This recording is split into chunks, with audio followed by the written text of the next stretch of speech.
This is an advertisement by BetterHelp. January arrives with a sense of expectation and change. But real change is rarely loud or dramatic. It's noticing what no longer needs to be there. Thoughts you keep turning over even when they're not helping. And when you live with those long enough, they can start to feel normal until you pause and see them more clearly. That's where perspective helps. Not fixing yourself, just creating space to understand what's been weighing you down. Therapy can offer that space, a clearer view of your own patterns and what's worth holding on to. BetterHelp makes starting straightforward. You answer a few questions and they match you with a qualified therapist. If it doesn't feel right, you can switch at any time. Whether you're into New Year's resolutions or not, working to better yourself is something everyone should do. And you don't even need to bulldoze your life to do it. Simply use BetterHelp. BetterHelp makes it easy to get matched online with a qualified therapist. Sign up and get 10% off at betterhelp.com/restishistory. That's betterhelp.com/restishistory. This episode is brought to you by the Financial Times. When it comes to news, it's easy to find out what, who, where, and when. But why is harder. FT journalism goes deeper to help you see the whole story and understand the issues that matter. Why did it happen? Why is it important? Why will it matter? Listeners to The Rest is History can save over 40% on an annual digital subscription to the Financial Times by visiting ft.com/history. For the why, Financial Times. This podcast is brought to you by Carvana. Car shopping shouldn't feel like preparing for a marathon of paperwork. That's why Carvana makes buying and financing your car easy. From start to finish, search thousands of vehicles with great prices. All online, all on your time. And when you're ready, your new car shows up right at your door. It doesn't get better than that. Buy your car the easy way. On Carvana. Delivery fees may apply.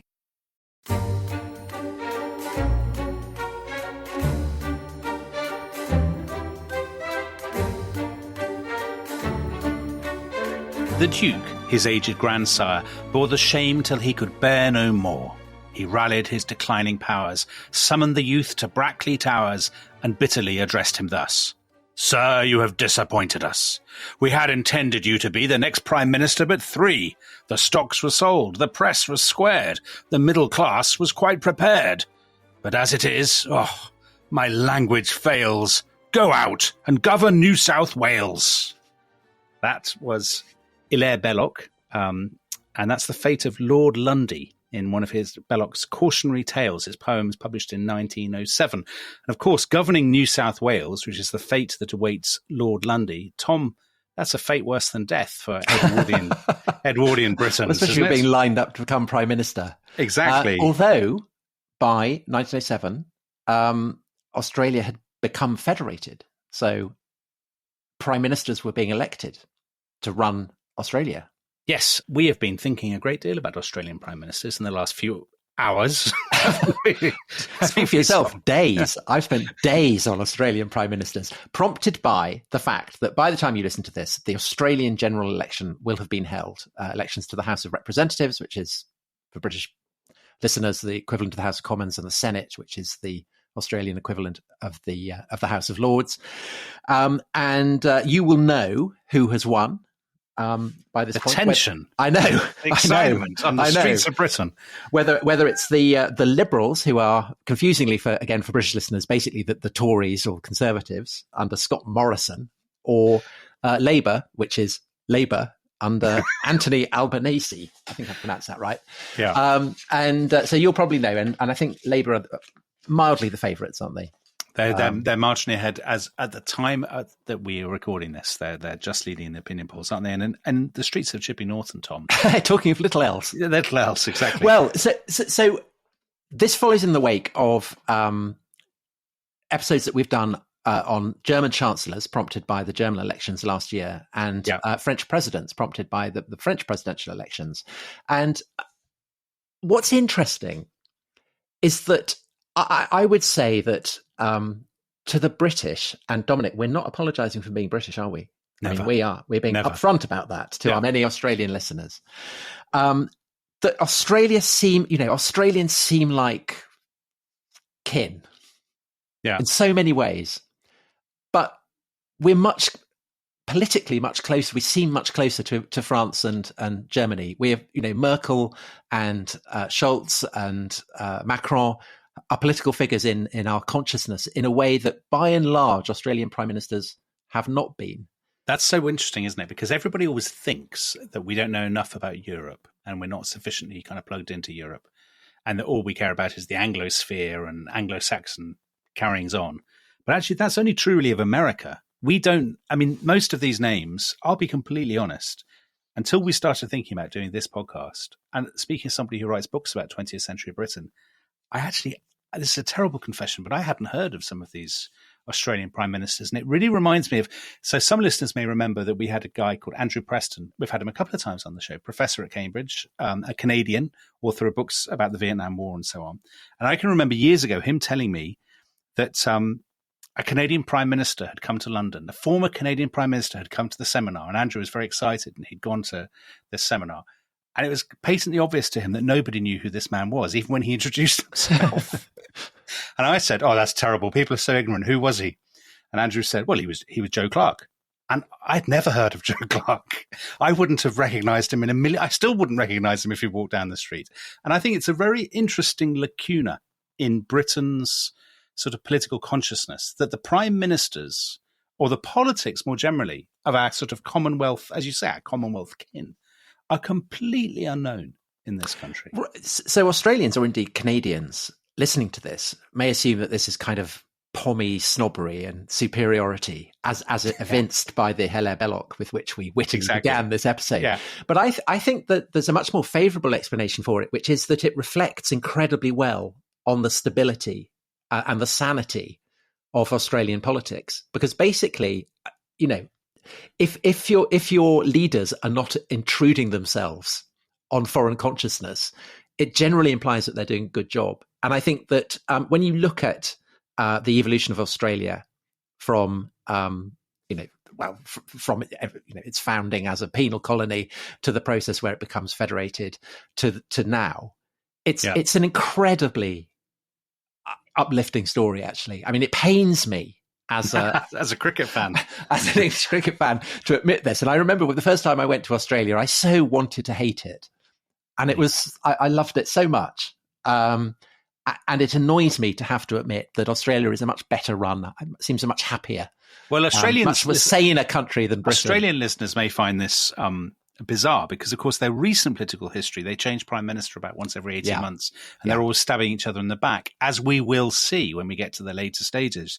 But it's true. I think a lot of if you look beneath the headlines, the story of Australia, of course, it does have dark chapters, but the political story of Australia in the 20th century and early 21st is actually, compared with the stories of, France, Germany, Britain, the United States, it's pretty untroubled, isn't it? I mean, there are scandals, there are things that go wrong, there are problems, but it's not. It's actually, as you say, it's a fairly sort of benevolent story. Of course, not completely benevolent, I know. But by comparison, So prime ministers lose their trousers. One of them drowns. So there are various kind of scrapes and escapades, but it's absolutely not on the level of the kind of traumas, say, that most European countries went through in the 20th century. Exactly. So let's talk a bit, Tom, about before we get into, because we're really going to focus on the post-war, on the wartime and then post-war prime ministers, aren't we? But we should say something, because Australian politics is terra incognita for so many of our British listeners. We should say something, shouldn't we, about the sort of the political culture, where it all comes from and so on? Because in some ways it's very British. And in some ways it isn't. Well, so the one early prime minister that I know about is actually the first prime minister. He's a guy called Edmund Barton. Yeah. And the reason that I know about him is because he was embroiled in a very early cricket scandal. Right. So in 1879, he umpired in a match that was notorious for as the Great Sydney Riot. And a match was being played at the ground that is now the Sydney Cricket Ground. And it was New South Wales against an English touring team led by an aristocrat, which just makes it perfect, for the whole Pommy Aussie dynamic. So Lord Harris. Yes. And the English were, this was long ago. So back in those days, the English did well in Australia, and they were winning the match. And one of the two umpires gave out the best Australian batsman, Billy Murdoch. And there was a riot, and there was a pitch invasion. And people wondered, was this because they were trying to disrupt the match because gambling syndicates were behind it? Or was it an expression of interstate rivalry because the umpire who'd given the New South Wales batsman out was from Victoria? Or what was going on? But Barton, as the other umpire, played a key role in diffusing the whole kind of bust-up. And so what did he do? Well, he essentially said that the umpire's ruling was final. He reminded everybody about the essence of the laws of cricket have to be upheld, fair play, all that kind of stuff. But he did it in a very sensitive way. So it won him friends all around. And I'm not saying that this is what enabled him to become first prime minister. And the next thing he knew, he was prime minister.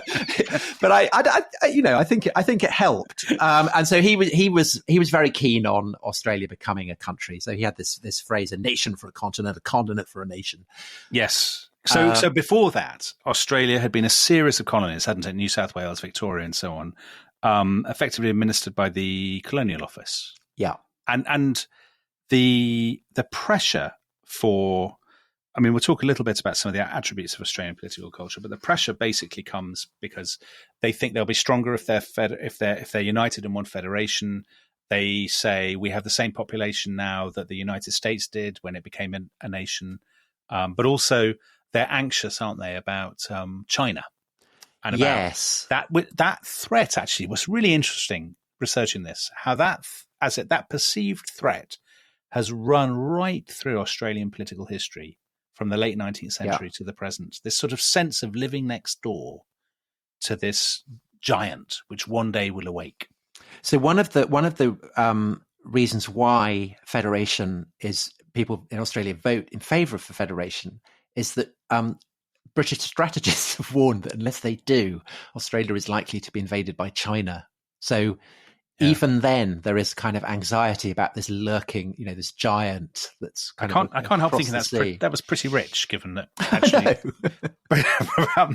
that the Boxer Rebellion was happening in China and Western powers were piling in. Well, hypocrisy is, of course, the great British quality. So that obviously is a theme, and obviously the relationship with Britain is a theme. Right. Yeah, because that's so in sort of the Victorian era, my image of Australia was always, it's basically there's Mr. Pecksniff. Is it Mr. Pecksniff? No, not Mr. Pecksniff. Who's the fellow who's always running out of money? Mr. Micawber. Mr. Micawber. There's Mr. Micawber. There's Magwitch. Yeah. There's assorted other variations on that theme. So they're basically impecunious people, convicts and so on, people building new lives, sheep farmers. But it's very British. But of course, there is a cleavage right there in Australian political culture that's there from the beginning to now. And it's between people who see themselves very much as the heirs of Britain and are more British than the British in some ways, and those who resent that. So particularly originally Irish. Irish Catholic convicts. So there's a religious dimension there as well, between Protestants and Catholics, between Anglos and Irish, between people who could claim descent from the prison warders and people who could claim descent from the convicts. So I think that is a kind of tension that's always been there. It's fascinating because that, I think, in itself is very British because it mirrors what I think and what some other historians think is one of the great sort of unspoken cleavages in British political life, which is between the Church of England, people whose ancestors might have been in the Church of England, and those who are dissenters, or Catholics or whatever, who'd be more likely to be drawn to non-Tory parties. Yeah. And I think you can definitely see elements of that culturally in Australian politics. Yeah, absolutely. Yes. Because I think the Liberal and Labour divide in Australia does map quite closely onto the Tory-Labour divide here in Britain. Yeah. And once you start looking at their biographies and where they went, what kind of schools they went to, what kind of household they were raised in, basically where they went to church of Australian prime ministers, you can often predict what party they'll be in.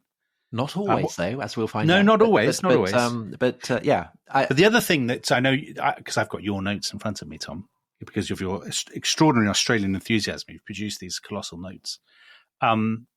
Mateship. So the masculinity of Australian politics. That's really interesting, isn't it? Yes. So in the wake of the ball tampering scandal that afflicted the Australian cricket team a few years ago. Who was the fellow who cried? Steve Smith. Yes. The Australian captain, when he resigned. There was a kind of, we need new brooms, we're going to set things up. And the phrase that the Australian cricket team promoted was elite mateship. Mateship. That's kind of the rubbish that you'd come out with. Well, obviously everybody in our cricket team immediately said we've got to have elite mateship. But that idea of mateship, it's been argued by cultural historians of Australia, is reflective of the fact that Australia, to begin with, was a very tough environment. So the frontier particularly society, if you're a convict, or on the chain gang, or if you were going out, if you were a gold prospector or whatever, it was tough. And so you needed to depend on one another. And so therefore there is a much more egalitarian strain within Australian societal relationships and working environment than you would get, say, in Britain. Yeah, I think that's definitely true, isn't it? I mean, there's also that sense of throwing off the hierarchies. Yeah. And the sort of stuffiness of the old world, isn't there? Yeah. And so Australia is, even when Hilaire Belloc is writing that kind of sneery poem about the Lord going off to go on New South Wales, it's already, even by today's standards, strikingly progressive. So votes for women yes, of course, are brought in 1902, and some states had that, even before that. You've got free and compulsory education for all children is an idea that is very, very firmly held. So that, in Victoria, that dates back to 1872. You've got old age pensions, invalidity pensions brought in 1908, minimum wage brought in 1907. And so all of this, I think, combines to give Australia an incredibly high standard of living, which, of course, in turn makes it appealing to people in Britain, perhaps, who Tom, if there was such a thing as the Australian Historical Tourist Board, they could not find a more enthusiastic advocate. Well, except that there are downsides to this tradition of mateship. Yeah. One of which is that it's quite sexist. Yeah. So there's quite a sexist strain, I think, in not to say that there wasn't in Britain as well. We will be coming to the premiership of Julia Gillard later in the podcast, won't we? And also, I think it's led to a pretty overtly racist tradition for much of the 20th century, where Australian, both on Labour as well as on the right, have been absolutely upfront about saying that Australia should be white. So the kind of white-only policy. Well, it's a white Australia policy, wasn't it? Wasn't that what they called it? Yeah. And so that's their right pretty much from the beginning. So in 1901, which is the year of federation, you have the Immigration Restriction Act. And then this other one, this Quarantine Act, which basically, so you come in, you're coming from a country outside Europe, and you have to, if the immigration official says you've got to, give me 50 words in a European language, and the immigration official can choose the European language. That's ridiculous. That's laughable. So, you get people from Malaya or something being asked to give 50 words in Italian or in Portuguese or something. But any 50 words, can the officer choose the 50 words? I think so. I mean, maybe Australian listeners could clarify if I've got that wrong, but I think that's the case. And so effectively it serves as a way of keeping non-Europeans out. And also, of course, it's expressive of this sense that that Asia in particular is pestiferous, that it's a breeding ground for disease. And that's quite a strong tradition that runs throughout, certainly the first half of the 20th century in Australia and into the post-war years. So that's perhaps an aspect that is less noble. And then, of course, there is the relationship of the white settlers with the indigenous people of Australia. Yeah, the Aborigines, as many people would know. So that also is, how white Australia relates to them, whether they, policies that are introduced to try and integrate Aborigines into white society, often attempts to do that generate further injustices, how people there, how the Australian government and society then respond to that. So that's another theme. So I think these are all... Yeah. Well, obviously the confiscation of children is the most famous and controversial example, isn't it? So these themes are all running through the Irish versus English, egalitarianism, the mateship, the racism, all of this sort of stuff. So Tom, let's fast forward now. 1901 Federation, the event that many people will immediately think of as one of the building blocks of modern Australian sort of a distinctive Australian identity, which is World War One and Gallipoli in particular. So where do you think all that fits in? Well, so Gallipoli is, it's enshrined in Australian folklore as lions led by donkeys, and in this case, the donkeys are British and the lions are Australian. That's very unfair, actually, because more British and Irish died at Gallipoli than Australians. I'm saying that is that's the sense that you have in Australia. So Steve Waugh, the most fearsome of all recent Australian cricket captains. Steve Waugh? Literally, well, Waugh. Yeah, I know his name. I know who Steve Waugh is. I thought you were going to mention some, top historian at the University of Melbourne or something. Steve Waugh, when he brought the Australian team over, would take them to Gallipoli before coming to England to steel them for the fight. Oh my God. Stick it to the Poms. Yeah. So that's a kind of downside. But I think it's important to say that the First World War did also cement Anglo-Australian relations. There was a feeling that it had been a shared sacrifice. Yes. So Billy Hughes, who was the Lloyd George of Australia, Prime Minister during the First World War, famously said that Australia is as much a part of England as Middlesex. So again, it's not. There's this split, the tendency to regard Britain with suspicion, or the tendency to see that we're kind of kin. Yes, going back. So you've got that, and then of course the other famous episode is Bodyline, where we talked about that in a previous podcast, didn't we? But which again, people who don't remember, that's the cricket tour in 1930? You'll know, Tom. 3, isn't it? So Douglas Jardine is the captain. Larwood is the bowler. They're seen as dreadful British, destroying sporting play and all this kind of thing by bowling too hard at these poor wilting Australian batsmen. That's about right, isn't it, Tom? That's a very fair description of that. I think that's a very fair description. But also the other thing about it, of course, is that when the Australians complain to the English management about what's going on, namely that there's kind of physical intimidation with the cricket ball going on the cricket pitch, they're doing so in very English terms. They're saying, this isn't cricket.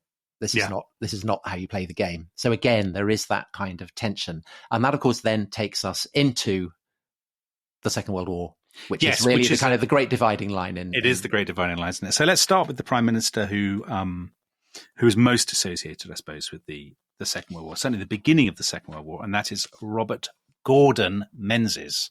So he's from rural Victoria, isn't he? He's obsessed with cricket. Surprise, surprise. Am I right in thinking, I see from the notes, he's the first Prime Minister to have 2 Australian parents? So in other words, native-born Australians rather than immigrants. Yeah. But he's very British, isn't he? He loves the royal family and British traditions. And British to the bootstraps was his famous self-description. And his name, interestingly, so it's obviously a Scottish surname, which Scots will tell you is pronounced Mingus. And he would have told you that himself, I think, wouldn't he? Yes, he did. And so one of his nicknames was Ming the Merciless. Right. But everybody, because I watched a newsreel of him arriving in a Pathé newsreel of him making one of his trips to Britain during the Second World War. And he's very clearly Menzies. Yes, so nobody picked up on that, but it was an affectation that he would have liked to see develop. But there are 2 things about him that are notable as a young man, Tom. One of them, very disappointing for you. Although he liked cricket, he was very bad at sport himself. Well, a lot of fellow feeling there. So there's that. But then more importantly, his middle name, he is named after, very much a friend of the rest is history, General Gordon. Is he really named after General Gordon, or is it just a coincidence? Yeah, he is. Are we just making that up? No, he really was. Well, that's splendid. He's a big fan of Aussie rules, which is obviously, because that's in Victoria, isn't it? Aussie rules. That's Melbourne. Yeah. Anyway, so he becomes a politician in the United Australia Party, which is the ancestor of the Liberal Party. And he just as well for him, he resigned just before the Second World War in protest at the lack of defence spending, which obviously is good for him. It means he's a bit of an Anthony Eden because he can then look like, a sort of idol. Yes, although he is hamstrung as a war leader because he had not volunteered for overseas service in the First World War. That's right. And he said, people throw mud at me everywhere I go. I'm trudging through a trench of mud, he said, or something, words to that effect. Yeah. A slightly ill-chosen image, you might think. Yes. Yeah, not the most diplomatic. But that was because he was one of 3 brothers and the other 2 had gone. Yes, that's right. And so he got the long straw, I guess, on that. Yeah, he did. So he becomes Prime Minister at towards the end of 1939. And he's very popular in Britain, isn't he? At one point, people are talking about him as a replacement for Churchill. I think Menzies is himself. Yeah, I think very implausibly. Very implausibly. Yeah. There were always these sort of claims that, some Commonwealth Prime Minister, because I think people sort of fantasised that Commonwealth Prime Minister would be untouched by the partisanship of the House of Commons. Smuts was also often mentioned. Smuts, exactly. Yeah. But he throws Australia wholeheartedly into the Second World War, doesn't he? And then for 2 years, so just before Pearl Harbor, he's kicked out. But it's. I think what's interesting is, and again, this is a theme that runs particularly through the narrative of the Second World War, is that one of the reasons he goes to Britain is not just to maybe become Prime Minister of Britain, but also more germanely to try and ensure that the British High Command don't forget the Pacific Theatre, because they're twitchy about that. About Japan, obviously. About Japan, kind of very, very kind of sensitive to it. So I think that, but I think there is also a kind of crucial thing that Menzies is very into the idea of the Anglosphere and the Commonwealth of English-speaking nations and all that kind of stuff. And there's a famous account of him going to Ottawa, and he's staying with the Governor General there, and he stays up late showing him his travel snaps. Oh, that's nice. And the Governor General's desperate to go to bed. That's nice. That's like Churchill behaved very badly at the same time with Roosevelt, staying up late drinking his brandy and talking about great battles of history. So maybe Menzies and Churchill should just have cut out the middleman and stayed up late together. Maybe they should have done. Anyway, so but he's obviously away for quite a while. I mean, over a year. And by the time he gets back to Australia, essentially, things have been happening there, and he gets politically assassinated. He does, doesn't he? He wants to go again. Doesn't he? Wants to go on another trip. And, he wants to go back, I think, and try and become prime. The story is again that he wants to go back to become Prime Minister of Britain, and he needs the permission of Labour to do that. He won't countenance going into coalition with Labour, and so this is what ends up bringing him down. Yeah, and what's he say? I've been done. I'll lie down and bleed a while. Yeah. Now, actually, I could have done that in an Australian accent, but it would have been wrong because I've listened to him talking, and he's not very Australian he's quite British. To the bootstraps. In his speech, as actually, interestingly, FDR was. So if you listen to FDR's addresses, he's much less American and more British. I mean, he was a very patrician figure in his intonation. And it's interesting that Australians at this point don't sound like Paul Hogan. No. Well, so I think Menzies definitely not. No, definitely not. So they get rid of him, and Arthur Fadden. So Australia specialises in these interim caretaker prime ministers, doesn't it? Yeah, who are almost always from the Country Party or. No, I think Arthur Fadden is the only prime minister from the Country Party. Aren't they? What are the other? The others are from small parties often, though, aren't they? No, I think. Anyway, we'll get into them. So Arthur Fadden, interesting fact about him is he was once part of a blackface minstrel troupe. Yeah. So he's the Justin Trudeau. He's the Justin Trudeau of Australian politics. Yeah. Oh, it's so simple. I think we should take a break at this point. And when we come back, we should look at the great Australian war leader. Tom, we've done one. We've done one prime minister in all this time. That's shocking. It's fine. It's fine. Even by our standards. So let's come back when we'll look at the great Australian war leader, John Curtin. This episode is brought to you by Rocket Money. Tom, we often talk about how to organise our finances. I'm very conscious that I'm paying for a lot of mad subscriptions. And there's one thing that we've talked about often on this show. It's the thing that we probably hate more than any other, and it's a hidden fee. I would love to get my finances under control. There are all these things piling up on our bank statements, and I think I need to fix this problem. I need to sort this out and to stop this. I mean, my finances are so chaotic that I need this app. So I'll tell you what it is. It's called Rocket Money. It's a personal finance app that helps find and cancel your unwanted subscriptions. It monitors your spending, and it helps to lower your bills so that you can grow your savings. With Rocket Money, you can track all of your subscriptions, and you can easily cancel within the app with just a few taps, saving you time, avoiding charges. And you can also set budgets and goals and get personalized insights and regular reports to track how you're doing. They will even send you real-time alerts for large transactions, upcoming bills, refunds, and even low balances. So let Rocket Money help you reach your financial goals faster. Join at rocketmoney.com/ishistory. That's rocketmoney.com/ishistory. rocketmoney.com/ishistory. This episode is brought to you by the Financial Times. I think we both agree, Dominic, that in the clamour of countless voices competing to break the news and telling you the what, the who, and the where on these stories, there's often something missing, isn't there? There is, Tom, because I think to get a true understanding of any story, you really need to know why.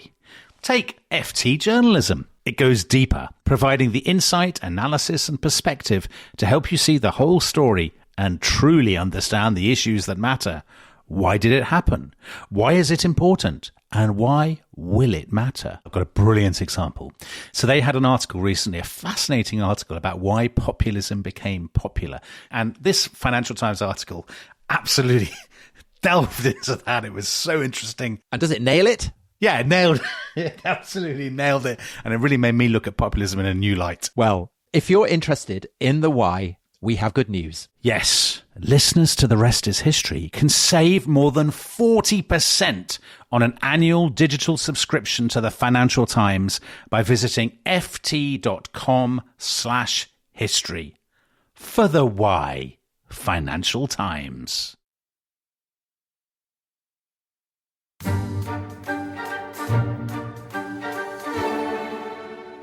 Welcome back to The Rest is History. We are talking about Australia's titanic political leaders. And Tom, we're about to get into a man who you just described as Australia's great war leader, John Curtin. And I'm going to guess that most of our British listeners will never have heard of John Curtin, which is a very good example, actually, of the way that Australian politics is occluded from the British imagination. Because, as you say, John Curtin is a massive figure in Australian history. And in Civilization 6, if anyone's played that. He's the leader of Australia, isn't he? Yeah. Civilization. So, he's the face of Australia. Yeah, against Genghis Khan or Augustus Caesar. Well, I mean, yeah. But that speaks well of Australia, that they don't have a blood-soaked dictator. It absolutely does, yes. And that's, yeah, absolutely does. So he's Labour. Yes. And so therefore, almost inevitably, his parents are from Ireland. Yeah, from and Cork, he's Catholic. County Cork. Yeah. Yeah. So which is where Catholics going very well with my in-laws. Yeah. And he's cross-eyed, which wouldn't. Not that they've got anything against cross-eyed people, but it's just they wouldn't be especially impressed, I think. Because didn't that sort of play a part in his, I don't know, self-image or something? Yeah, I think he was very self-conscious about it. Yes. But, Tom, I see in your notes you've written the dread words, solid batsman. He was absolute obsessive on cricket stats. Yeah. Which I think, if you're kind of having to work out logistics, is probably good training. It's interesting how cricket plays such a massive part in Australian life compared with in Britain, doesn't it? It's the only national sport in Australia. Well, you must look on this with a real sense of yearning, because I do. This would not be true of Ted Heath or Margaret Thatcher. No. Or, I mean, John Major, admittedly, yes, but not but not most of them. But most of these guys are absolutely obsessed with cricket. I think, well, it's not just cricket. Also, I mean, all kinds of sport. I think sport has a really central role in Australia. Yeah. Right, let's talk about John Curtin. Yeah. So he's a trade unionist. And actually, he's very much on the left of the union movement as a young man, isn't he? He's practically a Marxist. Pretty much a Marxist as a young man, yeah. And he's anti-imperial. He's anti-war. So very much from that kind of tradition. The Australian Marxist tradition. That's not one that you often hear about. But it is, So actually, Australia before, say, before the Russian Revolution is probably the most left-wing country. Well, that's what's so interesting about Australia. This is precisely the thing, though. You don't hear a lot about the Australian Marxist tradition, but Australia, its political culture, which we would perceive, I think, as outsiders, as being very macho and all about barbecues and stuff, is actually clearly, to my mind, more left-wing than France's political culture, which is perceived in Britain as much more left-wing. But it's a masculine left-wing culture. Yeah, well, it is. So, it is. As we will explore. So anyway, he voted against conscription in World War I, hadn't he? He'd moved to Perth in Western Australia, and he'd become more moderate in the interwar years, John Curtin. And he's the prime minister who basically has to deal with Pearl Harbor. Yeah. And with the effects of that, and with the colossal kind of Japanese onslaught through Southeast Asia. Yeah. And he makes this absolutely landmark declaration at the end of December 1941 that really probably you could argue is one of the 2 or 3 great turning points in Australia's entire history. Without any inhibitions of any kind, I make it quite clear that Australia looks to America, free of any pangs, as to our traditional links or kinship with the United Kingdom. Yeah. So, I mean, it's right there, explicit. We're now looking to the Americans. And that's partly because he thinks the British have sold them out, is it? Yes. I think he quite correctly recognises that for Britain, the focus is on defending the British Isles, British homeland. And that therefore,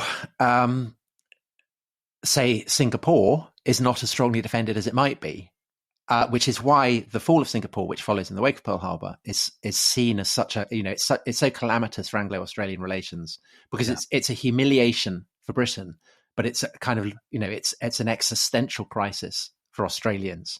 And so the mud flinging over that is pretty, it's pretty bad. So because that's with Gallipoli, they sort of say the British officers are a feckless wasters who are they're incompetent and useless, and gin and tonics, with their stupid straggly moustaches and their baggy short. Yes, exactly. That they're useless. And the British have an absolutely splendidly scathing line about the Australians. I have to say, the Australians were known as daffodils, beautiful to look at, but yellow all through. Yeah, that's not helpful, is it? No, it's not very helpful for Anglo-Australian. No. And also what's not helpful is that in the face of this disaster, Churchill pulls British troops and the Navy back to the 2 key kind of blocks of the empire, India and Australia. But again, he makes it perfectly clear that India is more important than Australia.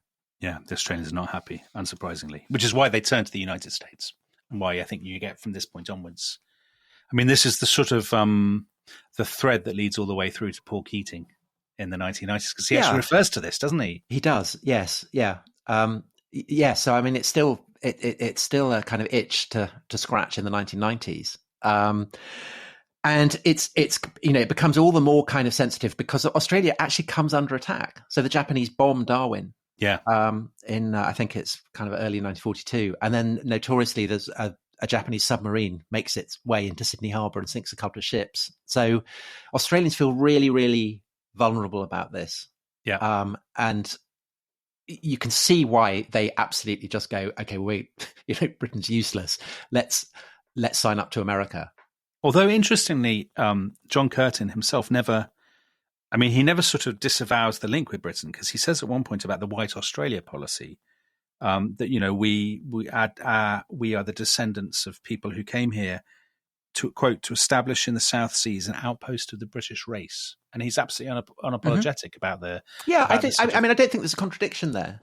I think he feels that Britain, in a way, has betrayed a trust, or perhaps is simply impotent to uphold that trust. Yeah. Whereas America is the face of the future. Vast numbers of course of conscripts. So this is also an issue, is that Curtin is had originally made his name voting against conscription.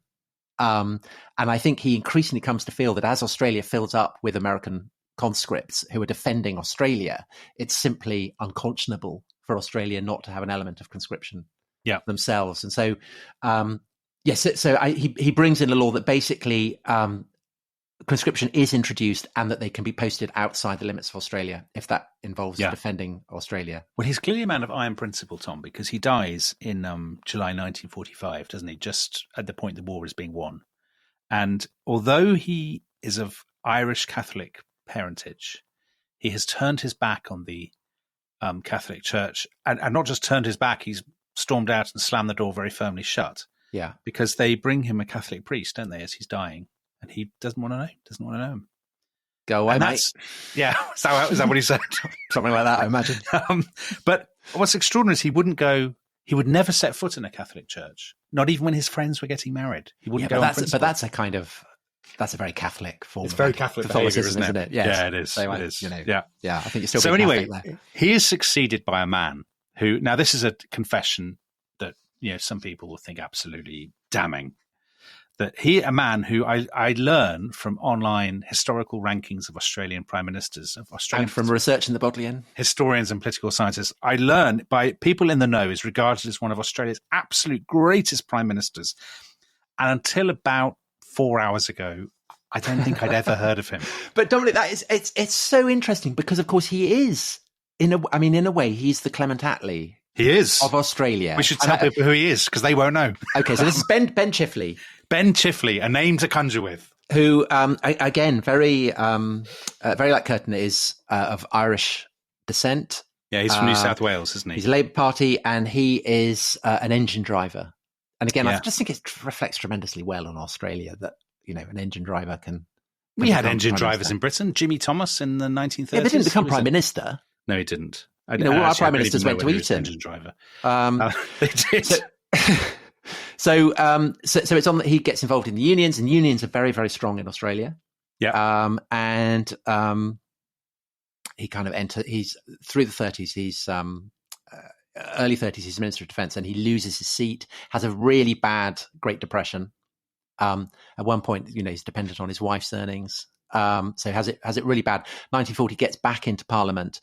By the following year, he's become the Treasurer, so Chancellor of the Exchequer equivalent, Finance Minister for Curtin, and succeeds Curtin. And as I say, is basically the Clement Attlee of Australia. Well, he's very much about sort of fiscal discipline, controls.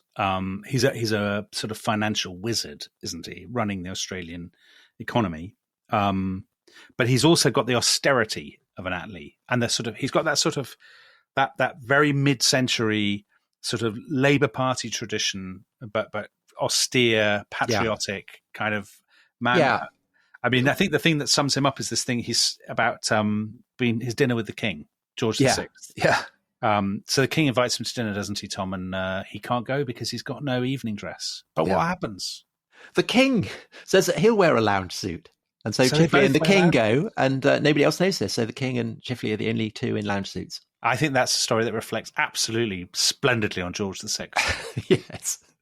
That's the embodiment. Colin Firth would love that story. I know. Why didn't they put that in? They should have put that in the... Geoffrey Rush could have played Chifley as well, being Australian. So he loses Tom in 1949, very similar to Attlee's loss, I suppose, in 1951. Well, he wanted to nationalise the banks. And that was a step too far. Yes, and by this point, Robert Menzies is back at the head of, the conservative, the right, the Liberal Party. Yeah. Well, I don't think it is quite the Liberal Party yet. Party, no, it's because it's all rather confusing. Or it's I think it's still the United Australia Party. Yeah, but it's becoming the Liberal Party. And so he does the kind of anti-communism stuff. He plays that very hard. And so Chifley loses the election, and he's dead within a couple of years. So he dies, Tom, during the dinner that they're having to celebrate the 50th anniversary of the Federation of Australia. Yeah. And Menzies his rival announces his death. In very moving terms. He says, I've printed it out. Very exciting. I won't do it, and I don't have to do an Australian accent because Menzies didn't have a very Australian accent. He said, it's my very sorrowful duty during this celebration tonight, tiny bit of one, to tell you that Mr. Chifley has died. I don't want to try to talk about him now because although we're political opponents, he was a friend of mine and of yours and a fine Australian. A mate. Yeah. So that's sort of mateship, isn't it? Yeah. We're all kind of great Australians together. And I think that's actually one of the nice things about Australian politics is they love being Australian. Yeah. I mean, everybody's always saying how great it is to be Australian deep down. We're all Australians. Anyway, so that's the end of Chifley. He's dead. He's gone to top spot. He might have had an affair with his secretary. Well, she was with him in the hotel. Phyllis. And one of his biographers later said that he might have had an affair with her sister as well. I know. But everybody's family denied that very vociferously, don't they? So people who've listened to our previous podcasts about sort of presidents and so on, chancellors. So the German one was notable for the behavior of Gerhard Schroeder, and the French one for the bad behavior of all of them. But the Australian one is such bad behavior as there is, and there will be some bad behavior to come. It's much more. It's small scale. There's no eating of precious birds or Valéry Giscard d'Estaing. He wouldn't stand a chance. Well, oddly, I mean, you tend to think of Australia as a particularly religious country, but the kind of the they all were from church going. Yeah, that was very keen. And when they're not church going, they're kind of priggish. They're priggishly not church going. Yeah, absolutely. So I think that must be They're either explanation people for of it. faith or they're people who very, very vigorously abjured their faith, aren't they? Yes, and so essentially are still people of faith. Yes. So anyway, Menzies has come back, and Menzies, what I found absolutely fascinating about Menzies is Menzies comes back, and in 1942 he'd given a speech about the forgotten people. Did you see this, Tom? No. So he said in this speech, I do not believe that the real life of this nation is to be found either in great luxury hotels and the petty gossip of so-called fashionable suburbs or in the officialdom of the organized masses. It is to be found in the homes of people who are nameless and unadvertised, and who, whatever their individual religious conviction or dogma, see in their children their greatest contribution to the immortality of their race. And this struck this was his great speech on the sort of forgotten Australians, and it struck a massive chord with kind of suburban, I guess, middle-class voters. And this is, almost 30 years before Richard Nixon gives his silent majority speech that coins the phrase the silent majority. And Menzies is doing it in the 1940s, this classic kind of centre-right appeal. So again, I think this is a theme that will quicken in the post-war years, the way in which actually Australia kind of blazes trails for both British and American politics. Yeah. And you see this happening again and again and again.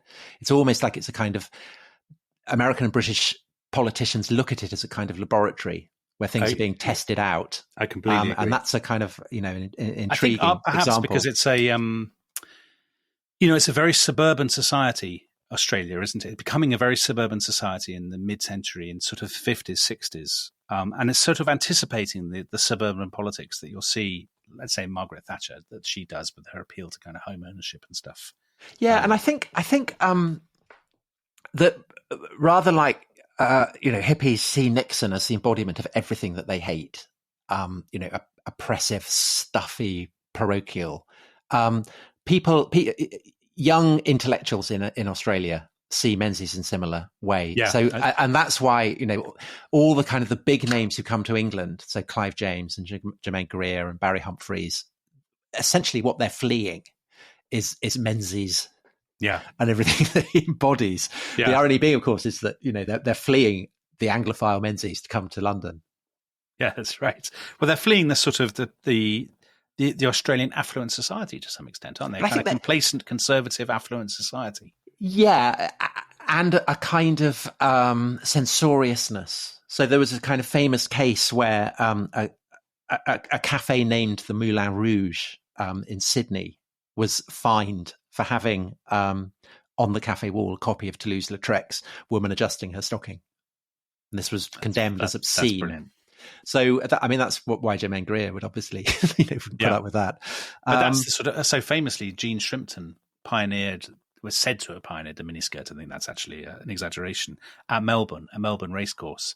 And the matrons of Melbourne were horrified that she had a mini dress, I think it actually was, that went above her, that stopped at the knee, and you could see the bottom of her legs. Goodness. So there is a sort of conservatism to Australia. Yeah. I mean, as well as it's egalitarian and it has very strong trade unions and a welfare state, there is a kind of moral conservatism. Yes, and I think the strength of that left-wing tradition is what makes the anti-Marxist tradition correspondingly strong. And that's what Menzies plugs into. And he's always invoking it. And so there's a famous... so he's up for re-election in 1954. And what crash lands into the course of that election, which it looks like Menzies is going to lose, is probably Australia's most famous spy scandal, the Petrov affair. It's a great affair, this. If you're going to have a fabulous spy affair. This is the one. So Petrov was Vladimir Petrov. He was a KGB officer, and he's hanging out in Sydney, and he decides that Australia's a lot nicer than Moscow. Yeah. Why didn't they all defect? He decides to jump ship. So he says, I no longer believe in communism since I have seen the Australian way of living. But he doesn't tell his wife. And once he's defected, the kind of Soviet goons bundle her onto a plane in the full view of Australian cameras. And they're all appalled by this. And this plane has to refuel at Darwin. And Australian Secret Service agents managed to get her off the plane.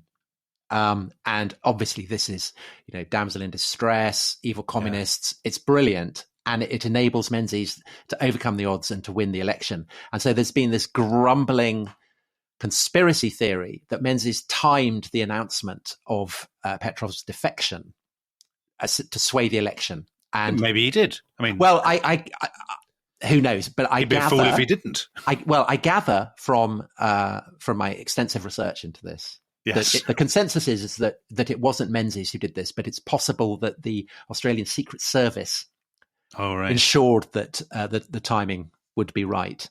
The big question though, Tom, is what did Vladimir Petrov think? I mean, he might not have told his wife. I know what people are thinking. He didn't tell his wife because he couldn't afford that she would tell somebody or she would persuade him out of it or didn't want to implicate her. But I mean, he might have been gutted when the Australians pitched up and said, "We've got your wife, mate." Yeah, he might well have been. I don't know. Again, if there are experts in the Petrov affair who can tell us how Petrov and his wife got on after the defection, I'd be very interested to know about that. But basically, this has quite a knock-on effect because essentially it bakes in anti-communism as a key part of Menzies' appeal to the people who voted for him. And so therefore he's very, very keen to play the anti-communist card. And with Vietnam starting to kind of bubble up to the north of Australia, this is why Menzies essentially signs Australia up to the Vietnam War. And in fact, he's so keen to do it that he fabricates an invitation from the South Vietnamese government asking for Australian troops. They never did this. Well, I mean, the Australians, if you believe in the domino theory, which so many people did in the 1950s and 60s, which is that one state after another would fall to communism. And as one went, then its neighbour would be the next in line. I mean, the last dominoes are Australia and New Zealand. And there must have been an awful lot. There were people in Australia who were extremely anxious that as they look to their kind of northwest, that the tide of communism, especially if they, as you said at the beginning, if they're already believing that they're living next door to this great, this sort of pestilential, disease-ridden pit as they see. So I'm sure that's a part of it as well, and I'm sure also it's about it's following on from Curtin's declaration that they're now going to look to the United States. That Australia is now playing the role to the United States that it had previously played to Britain of mateship, geopolitical mateship, signing up to help. Well, so Menzies gets Australia into the Vietnam War. Interesting. He is the guy who starts the dismantling of the White Australia policy. So he starts immigration reform. Yeah, and he's. I think he's a pretty principled man. He's very intellectually able. He's not greedy. He's a kind of personally, he's an upstanding Australian. Yeah, he's an upstanding Australian. But I mean, if you're an Australian if you're, as you say, if you're Germaine Greer or whatever. He's everything you'd hate. You absolutely despise He's everything you'd hate. And I think he does have a slightly comical strain of Anglophile vanity. So when he steps down in 1966, he succeeds Churchill as Warden of the Cinque Ports, which people who listened to the episode we did with Alex Preston on smuggling. This is a kind of medieval consortium of ports in the southeast of England. He's leading the fight against smugglers, is he? Yes, he is. And there's a tremendous uniform, that involves comical hats and like Rex Hunt. Very Rex Hunt. Very Rex Hunt. And I get you get the impression that Menzies is never happier than when he's dressed up as in his Warden of the Cinque Ports. Well, he sort of bows out.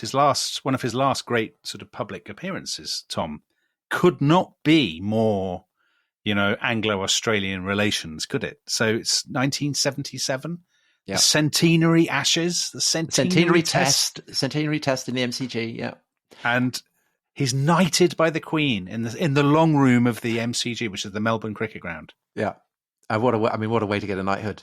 You must look on that with absolute envy. I really do. And he loved old cricket grounds. So he's the guy who described Lord's as the cathedral of cricket. So in so many ways, he's the man you wanted to be. Secretly. Secretly, I'd love to be Warden of the Cinque Ports and be knighted by the Queen in a cricket pavilion. So listen, we've fallen quite short of where we were intending to get to with this first podcast because we've only got to 1966, but that's fine because we've got a lot of Aussie prime ministers to come. Yeah, and they're all good fun. So I think we will adjourn now for tea, as it were, and we will return Tom Harold Holt will be opening the batting. Yes, he gets the analogy. We don't want a swimming analogy for Harold. Yes. So yes, Harold Holt will open the innings tomorrow, and I have to say, gets dismissed quite quickly, and in very, very controversial circumstances, and leaves behind, frankly, quite extraordinary memorial. But if you want to find out more about that, tune in tomorrow. Good day. Good day.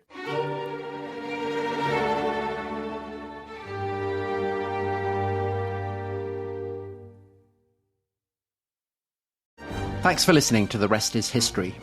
For bonus episodes, early access, ad-free listening, and access to our chat community, please sign up at restishistorypod.com. That's restishistorypod.com.